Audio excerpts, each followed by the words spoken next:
here we are, the last day of the split. It's been a wild ride over the past few weeks, but after all, this is what EU League of Legends is about. From the best space creators, the dankest benchers, the most intrusive thoughts and resident sleeper games, the illusions of grandeur, and the brightest smiles outside the rift. Ah, I love LEC.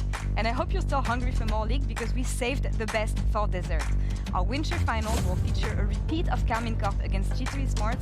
And I know it was a wet squid last week, but while G2 was patiently waiting for today, KC gave their all last night, and they want their revenge. It doesn't get any better than this. So grab a seat, popcorn, tissues, hot monitors for all I know, and let's get into Red and Check.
Welcome to the 2025 Winter Split Final. We're still in the studio and we're so excited to have you back here with us today. I'm Laure, I will be your host for the day, and I will be opening the show with Shox, Finn, and Jack Spectra.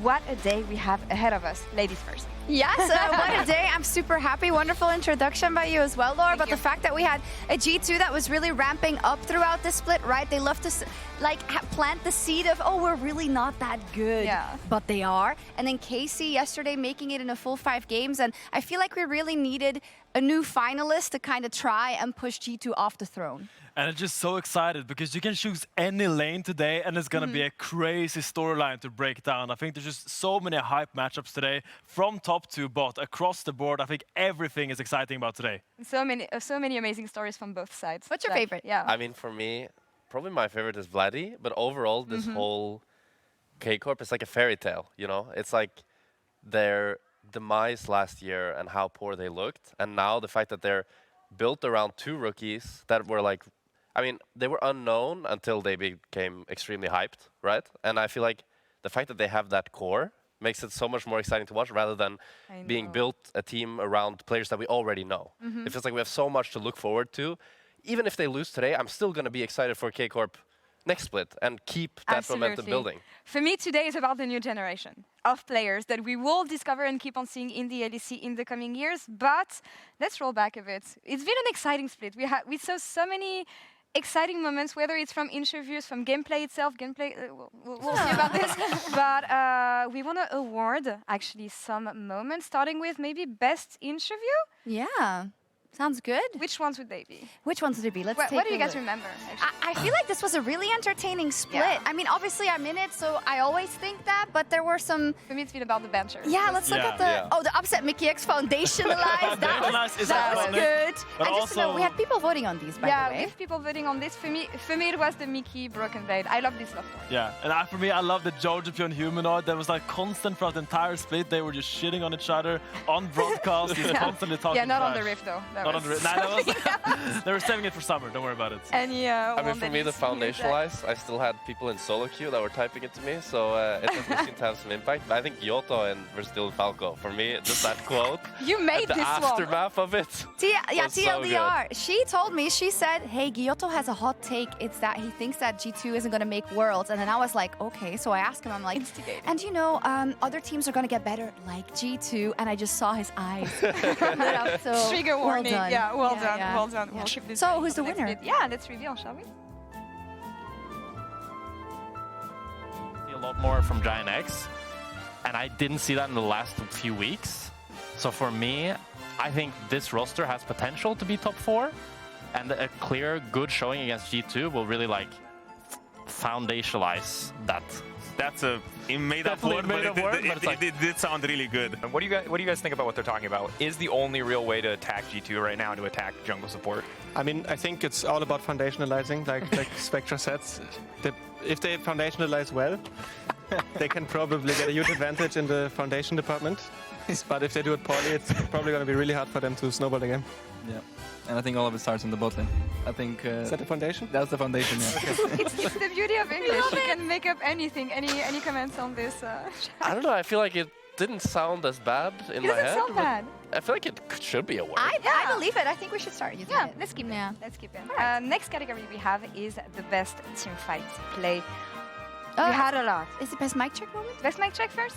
All right, let's go best mic check. There we go. Irrelevance password, Razork versus Yike. Fnatic Missing Brain, I do remember that one. Fnatic Missing Brain has one Farsis in the play. I don't remember them all. Which one is Nars and Easy Dive? No. I think that's probably like they said Nars and Easy Dive right before they completely fumbled the dive. That's usually how it goes. Yeah. Fnatic Missing Brain heard that one. Razork versus Yike. I really like Irrelevance when it just like flamed 113 for not knowing the password. Yeah. Or no, 113 flamed him for not knowing the password, and then they flamed 113 back. That was a really fun exchange. Classic players. This is usually before disasters as well in game. Let's reveal the winner for this one. In class, I was like drawing jungle clear. That's why you have the second fastest jungle clear. Yeah. Oh my. But I heard Yike was doing that in like preschool. Yeah. Dude, shut up, please, guys. Did you know, guys, that if you're in base at you press B at second 58, you are exactly at the Raptors at 130? Yeah, of course. So you don't waste any time. That's crazy. That's crazy. Yeah, now you know. I mean, I kind of knew already, because Yike told me last game. Love it. That's not the one I remember the most, though, but yeah, I love it. Yeah, it's very fun, you know. Looking back at it now, after yesterday. For the last one, I feel like we want to celebrate things that didn't go well. Okay. Happy little accidents, as we're going to call them. There's been a few, to say the least. What is a happy little accident? Well, I think it's in-game accidents. Okay. I believe Mickey Israel, Harz Jackie's versus Camilo. Oh no, he's catching strays. Yeah, I mean, of course, he has to. Helisang's Herald would be my favorite. Yeah, I really like Helisang think. Herald, especially with the voice comms, because then you hear his jungler saying, oh, they're gonna smite your Herald. And it's like, no. And then it drives in the Herald gets smited, and he just dies. Yeah, and he explained it later, and he was like, guys, even I didn't know what I was doing for this one. So let's reveal the winner. 58 on HP, but Mickey won't find him, and now he's a bit deep. That's a level 6 rat. Zyra still going to try and fight this Yone. What is going on, Mickey? He has Ignite. I think he's trying to ignite it. Fight Seal comes on through, the shield comes in, and Team Heretics pick up 2 kills. Well, happy little accidents. Happy little accidents. Indeed. Yeah. I've seen a lot of those. Any closing lines on what we saw on your highlights? Mickey is a good rel. Yeah. So let's not do him any disservice. We can give him that. In defensive Mickey, sorry. Yeah. In defensive rel. We have a lot to cover. You have a lot to cover. I do have to go interview the players. Who are you going to interview? Yike for KC, obviously, right? Against his ex-team. And then the top father, BrokenBlade. I feel like I'll leave you with that topic, but it's everyone against BrokenBlade. There's I mean, it's the mountain that they want to overcome today. Shox, thank you so much for joining us. No problem. Bye-bye. Looking forward to the interviews, and there's so much when it comes to today's matchup, whether it's on G2's side, whether it's on KC's side. There's a lot of history for both these lineups and how they came where they are today. I feel like G2 is coming in as favorites, but KC can give them a run for the money. When you look at G2 and the way they arrived in the LEC with a new project this year, bringing new blood, trusting new blood, it took a bit of time to get things in motion.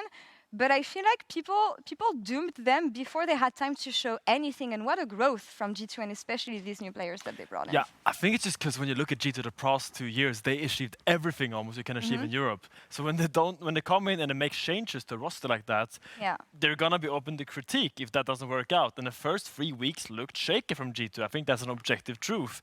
But then the G2 acceleration we saw across the split, and we're seeing where they are today, it just feels like they're back on that mountain. They're back at the top, and that is once again the team you need to beat if you want to beat, if you want to win Europe.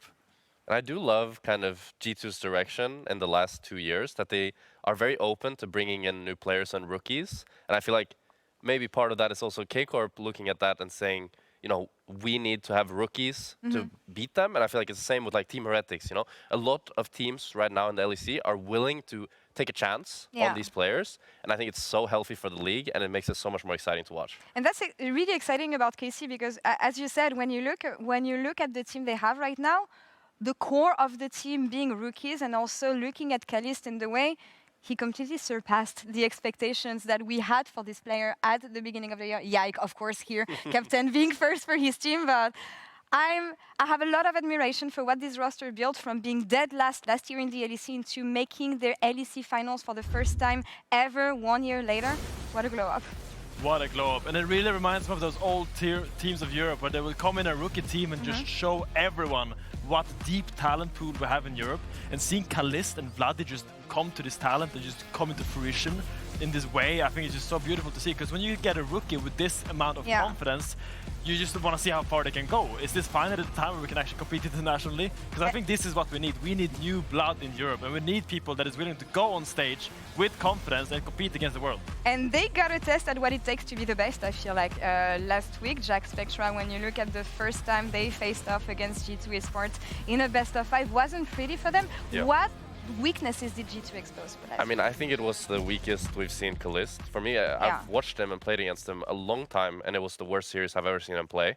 I think maybe part of it was nerves, part of it was like, I think also the draft in Game 1 and Game 4 was, I mean, the Game 4 draft was unplayable, I think. So I hope they made some draft adjustments. That for me is a big part of it. And I hope that Kalist can move on with some of the confidence that he's gotten from the other series to show a better showing today. From what we saw with them last week into what they showed yesterday against Fnatic, Finn, do you see any hope for KC? Did you see anything that makes you think that this time it could go differently? Oh, I definitely think so. I think coming into yesterday, it looked like they were losing in the later drafts as well, like we saw against G2. But coming into that 5, seeing how creative they were, seeing that Jarvan 1-2 by Yike, I really feel like they showed evolution. And I think Kalist had a good series the entire of yesterday. I don't think he had any weak games. I think they had some 2v2 oopsies I mean, he in had the one bot weak lane. game, the Seri one. Yeah. But in general, I think I just really saw a lot of creativity in Game 5, and I really liked their Game 5 draft. I'm talking about it a lot, but it was just very coercive. It was a great draft, even when there's so many bans out. And I think that's great to see, because we want to see those long series today, and we want to see KC challenge G2, not only on the Rift, but also in draft. And that's the thing. Who can challenge G2? Who can challenge G2's preparation? Whatever they throw in game, it feels like every year is the same thing. They're unbeatable. So maybe there's hope. Maybe KC can find a way to take their revenge on G2 Esports today. And maybe Vedius can teach us a thing or two about this. Hey everyone, I'm Vedi, and I was asked to make a segment on how to beat G2. That's what I was thinking. Which is a bit unfair, considering very few teams have been able to do it here in Europe. So why they thought little old Vedi had the answers is beyond me. But it did prompt a thought. To understand how to beat G2, I figured it was best to understand what really allows them to win games. What separates them from the rest of Europe. And to do that, I've got 3 clips of what I thought were each of the game-defining moments in their wins against KC. So we're going to start with this very first clip, and immediately I'm going to roll it out, and you'll notice on the mini-map that G2 is in a winning position. They've just secured themselves the dragon, and Hans Sama finds himself very fed on the bot side of the map. With the risk of a dive coming through, the swap is happening on the other side of the map as both Kalist and Targamas are making their way for a cross-map play. But notice that all 5 members are hovering around the top side of the map. This is a heavy investment of resources that is providing G2 with a lot of space. Labrov recognizes this, along with Caps, along with Skumon, all efficiently moving around the map to maximize their farm and gain advantages where they can. Meanwhile, on the top side of the map, Kalist makes a small overstep and BrokenBlade immediately punishes it. Now, I get it, after this first clip, it may seem a bit confused as to what my point is, but don't worry, that's why we have more clips. Moving into the second one, you'll notice here, this looks like just traditional standard laning. G2 have the push in bot, they have the push in mid, but immediately, Skumon uses that advantage to move into the enemy jungle. They look for a contest, they look for a fight, and then they look for a dive. Now, the dive in and of itself isn't the crucial part. The crucial part is the involvement of BrokenBlade. You'll notice him TPing into the bot lane play and looking to join his team. As the dragon is secured, he wants to not waste his time, so he's going to look to try and grab another wave bot. But crucially, notice how many members of KC are looking to collapse. 5 members are sending their way towards the bot side to try and kill BrokenBlade, who's able to not only get a kill, but waste a lot of time. Because look at the rest of the map. G2 is already reset. They've already assigned their lanes. And as they push in mid and push in top, that gives them full control over the enemy jungle. And the reason why that play was so game-defining was because of their ability to immediately move into the enemy jungle and punish Yike once more, putting him in a spot where it was very difficult for KC to then come back. What makes it even worse is they converted into another huge team fight, cementing their authority in this game. We jump over to our final clip, and unsurprisingly, BrokenBlade is another key piece of this. On his Shogath, he looks to continue his pressure on the bot side of the map. And as I bring up the minimap, notice that he is isolated with a bit of coverage from Skewmont. He finds a nice solo kill on Takana, who overstays a little too long on the bot side and doesn't respect it. Crucially though, a fight is going to look to start in mid, and notice on the minimap that he's going to rotate from top towards the middle lane, drawing his attention away from the top side, which BrokenBlade has easy access to. With 2 towers now secured by BrokenBlade along with the Herald, G2 set themselves up nicely for what will be an effective mid-game. No time is wasted as we jump only a minute later to find them already setting up a siege onto the mid lane tower and forcing KC back. The pressure is unrelenting even though they conceded that Drake from earlier. Fight after fight, pressure after pressure, they're putting all of this weight onto KC and slowly they're starting to buckle, especially as the Atakan comes through. And this is the crucial point. KC find themselves separated and G2 immediately punish. Now, you might be wondering, what is the point that I'm trying to get at? And I have 2 main takeaways from the clips that I've shown you. The first is that BrokenBlade is an absolute monster. He was a huge contributor in every single clip I just showed you. And while it's easy to understand why a lot of these plays go unnoticed, the man is a cornerstone to the success of G2, so if you want to beat them, you need to find a way of limiting this man's impact. The second is that in reality, G2 isn't doing anything out of this world. They're just playing good, fundamental League of Legends. They play around their priorities, they punish poor positioning, and they have good lane assignments. Consistency in these core fundamentals is what separates them from everyone else. They aren't unbeatable, they do have weaknesses, but to even expose them, you have to meet them at the level of their basics. Welcome everybody to the pregame check-in at the Marriott Bonvoy checkpoint when I am with the top fodder, BrokenBlade, who is standing in front of yet another grand final with G2. And BrokenBlade, let me start this way. Is it correct of me to say that your personal confidence in your performance and you against the field here in Europe feels at an all-time high? I mean, you could say that, but that is also backed up of the hard work I've put on being here every single time. And I feel like every year there's a new challenge. And this time around it's with 2 new guys on the roster, with another coach as well. So it feels very fresh. This final feels very fresh comparing it to the last 2 years. So I'm very, very excited to win this one today. And I will give my best. Yeah, wonderful. There is a lot of work that goes into it. We've heard you talk about that a lot, and I know you can't give specifics about what sets you apart, but I feel in G2 something has really shifted. You are the man everybody is looking at first and foremost. You are always stable. Have you felt that shift within yourself over the last couple of years, and how conscious was that?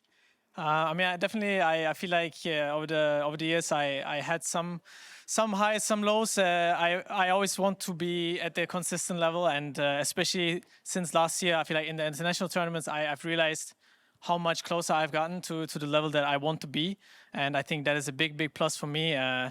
Looking to bring that in for the next international tournament, which will be there if we win today. So I have to go there. You know, like that is the mindset I have. That I have to go there, so I'm putting the effort in to go there. Love that you're talking about international competition. Worlds 2023, you had a best of 1 versus D plus Kia, and a top laner named Kana. This is who you're facing today. Is anything going to be different in the result and in the way you can dominate this top laner today? I actually thought about that as well before facing Kana. Also last week I thought about the same thing. Last week we beat him. I feel like today he's going to come up with something different, because obviously last time it didn't work. I think he's going to probably be a bit more carry oriented, so it's going to be funny to shut him down in both picks. So I'm very excited again. Like I think it's going to be very fun. Yike's probably also very pissed that we beat him, so it's going to be very nice. The revenge is coming from a lot of different sides. Did you feel last week you were in Yike's head? I mean, I think we are still in his head. Hopefully, he will gang me a lot. I told him last time, please gang me. I hope he does today as well. See what happens. Very excited to play against Yike, always. I love it. Thank you so much. Good luck. When you come at the top fodder, you best not miss. Odo? Thank you, Shox, for the very valuable insight from BrokenBlade. And on the topic of crazy champions, let's have a little dive into BB's champion pool and let's say spooky team that he seems to be going for in his recent games. I know Anivia was over there, but we're going to get to it real quickly. Let's kick it off with Warwick. Everyone knows Warwick, how incredibly frustrating he is. He has incredible sustain. He's deceptively tanky and has huge playmaking ability in small skirmishes across the map. And even now, when he's playing against Ambessa, one of the best champions in the game, she has to ulti out against a Warwick that is 10% HP just because of barrier. Now, this is a feeling that everyone is very familiar with. It really feels like you can never kill the Warwick, and BB found incredible success with it. But now, let's kick it off to Cho'Gath. A gentleman champion, you know, but he still kind of screams at you every once in a while, so it's a bit spooky. He's a champion that is very, very hard to pull you out of lane, has huge teamfight presence with his basic abilities and the amount of space that he can be getting, and also complement G2's draft priorities incredibly well. But at the same time, as a bonus, he gets to do something that not a lot of champions can do in League of Legends, and he gets to eat champions. So if you can play the replay just to perfectly showcase the thing that Cho'Gath is best at. Yeah, that's enough for me. This champion has found great success for BB. But now to the cream of the crop here, Anivia. Now, everyone might say, why is Anivia a spooky champion? We saw it in LEC, it has good swaps. But now let's play a replay, because I saw it on BB and I thought it was very, very interesting. Because if you play against BB and this happens to you in solo queue, what do? If you're Fiora right now, you're like, where's the minion? There's no minion wave. What's going on? Are you tripping or what's going on? But now look at this madman, what he's doing. He is walling the minion, and now he's not going to do it only once. He does it twice, and traditionally, and now he's blocking minion, blocking assault. But traditionally, when you think about Anivia top lane, the thing that makes her incredibly weak is the fact that she has poor wave control. But now with the fact that the minions are just going on a little school trip every now and then, it just nullifies a lot of those loose conditions that Anivia seems to be having, and she's gonna scale on to be a great champion throughout the game. But now I think there's one more champion that I'm missing over here. Let me think about it. I think it was oh yeah, oh definitely, it is the Nocturne. BB has been playing it in solo queue with incredible success. Has a lot of great roam power, and also the thing that is spookiest about Nocturne is his ult. It's just incredible to find picks across the map, and I just feel like it's gonna be a champion that I'm on the lookout for today for BB. That was it for me. It's fine, guys. It can only target one person. That's probably me. So, Anna, let's just take it away from here. As Odo said, only one person can get Nocturne ulted, and I feel like there's a lot of options on KC's side to give them a run at their money here and actually take revenge on G2 from last week. Jack Spectra, I want to talk about Vladi first, because if he came without any expectations surrounding him last year, and he became one of the best, the second best mid laner we have in the league. Yeah. Could he overcome Caps is my question. I mean, for me, it's been incredibly exciting. I think Vladi has been much more exciting than Kalist in the playoffs. Like, how hard he gapped Humanoid yesterday was just crazy. I feel like every single game, even the game where Humanoid had 11 kills on the Aurelion Soul, I felt like Vladi was able to do more in teamfights. His movement, his cockiness, and the confidence that he's bringing to the table, and his stats, everything just lines up so beautifully. And I mean, I feel like we see the improvement day by day for Vladi. Honestly, when I look at the player he was last year, with a lot of potential still, but now that's what I'm interested in the most when it comes to the matchup against Caps, Finn, because when I look at the stats, when I look at everything he's been able to do this week, the weeks before, and how strong he became for KC, if someone can stand up to Caps, it has to be him. I think so, yeah. I really think he's one of the core fundamentals and the core bricks right now in the wall that is KC. But another guy I want to talk about is my Swedish brother Yike, because this man was disregarded by G2. They won everything they could win here in Europe, and they still got rid of him for Skumond. And now he's bringing these rookies to the finals together, and it's really their time to show that it's time for him to show that G2 made a mistake getting rid of him. He can show them and he can shut them up. What I think crazy is that people were saying that Yike is nothing without Caps. He's nothing without G2. And he's one best of 5 away from winning another title with another team. And Shox caught up with him earlier today at the Marriott Bonvoy checkpoint in the pre-game check-in. Let's check out what he had to say. Yeah, welcome everybody to the pre-game check-in at the Marriott Bonvoy checkpoint. Because I have Yike here with me. What an unbelievable day after an unbelievable win yesterday. A general temperature check. Yike, this is a chance I think you've probably been waiting for since the beginning of the year. Yeah. You have a mic. Yeah, I have a mic, sorry. Yeah, I mean, I've been waiting for this since, what happened last year, like everything that happened, the off-season and everything. And I have a new team, and I managed to go to the finals again. So I want to keep the win streak of me winning finals. So I'm very excited for this. I want to talk about that for a second, because can you paint me a picture of the things you went through in terms of having to say goodbye to a team that you left so much in emotionally and performatively, and then having to say goodbye and build out your own path again on KC, if you look back on what you've achieved already so far?